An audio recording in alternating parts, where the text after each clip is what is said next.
Al-Qaeda's presence in Iraq continues to grow, and anger over the U.S.-led war helps fuel the creation of new terrorist cells worldwide.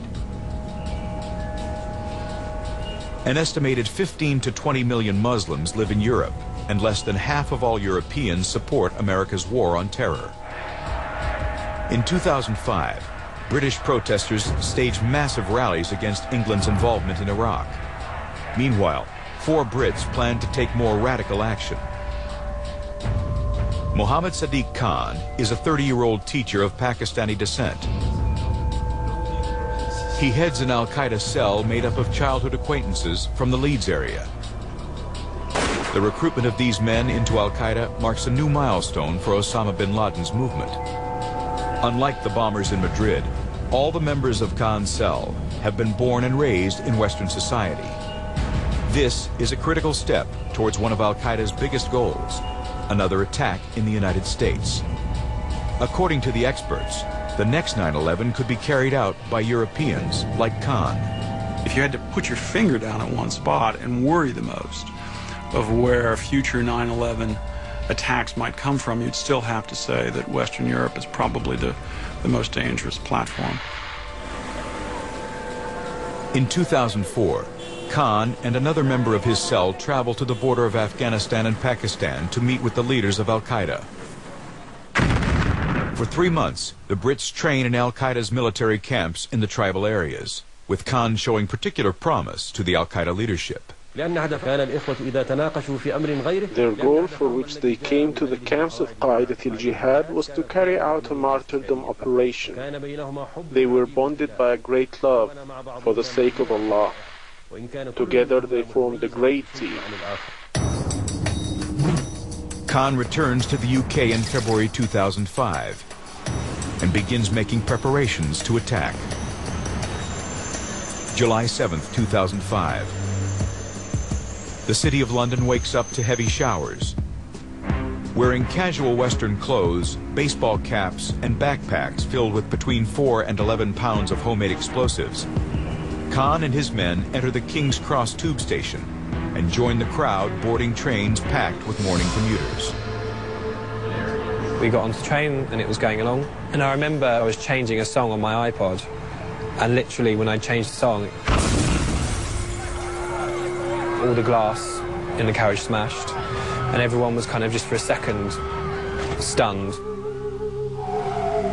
Khan and 2 of his accomplices have blown themselves up, killing dozens of people instantly. The 4th member of Khan's cell detonates his explosives on a double-decker bus. The bombings kill 52 commuters. It is the first suicide attack in Western Europe. In a martyrdom video released 2 months later on Al Jazeera, Mohammed Sadiq Khan reads a statement claiming responsibility.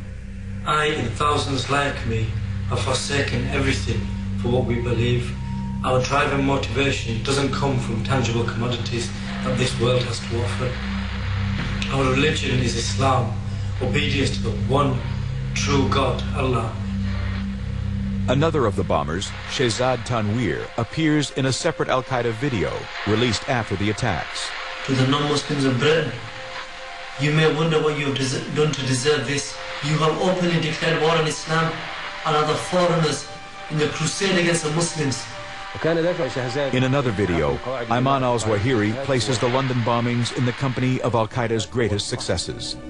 This blessed raid, like its glorious predecessors in New York, Washington, and Madrid, brought the battle to the enemy's soil after long centuries in which the enemy brought the battle to our lands. Zawahiri and Khan each promise more bloodshed if Western powers refuse to change their policies in the Islamic world. Until we feel security, you will be our targets. And until you stop the bombing, gassing, imprisonment and torture of my people, we will not stop this fight. We are at war and I'm a soldier. Now you too will taste the reality of this situation. Just as they have made rivers of blood flow in our countries, we will blow up volcanoes of rage with Allah's help in their countries. The operational connection of Al-Qaeda to the attacks is still unclear, But Al-Qaeda quickly begins using the London bombings in its propaganda. If they didn't command the attack, they surely were prepared to support it in terms of after-the-fact video of the last will and testament of two of the attackers. The operation didn't require any micromanagement or financing from Al-Qaeda's core leadership. Khan and his men easily raised the necessary money. Less than $15,000 through credit cards, bad checks, and personal loans. The official British investigation of the attacks finds that none of the bombers showed any outward signs of violent or extremist intentions. Each member of the cell was raised and educated in the West. Friends knew Khan by his anglicized nickname, Sid.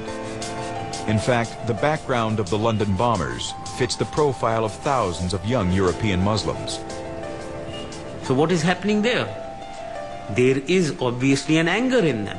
What is the anger? What's perverse is the process of westernization in Europe amongst the Muslim communities is very advanced.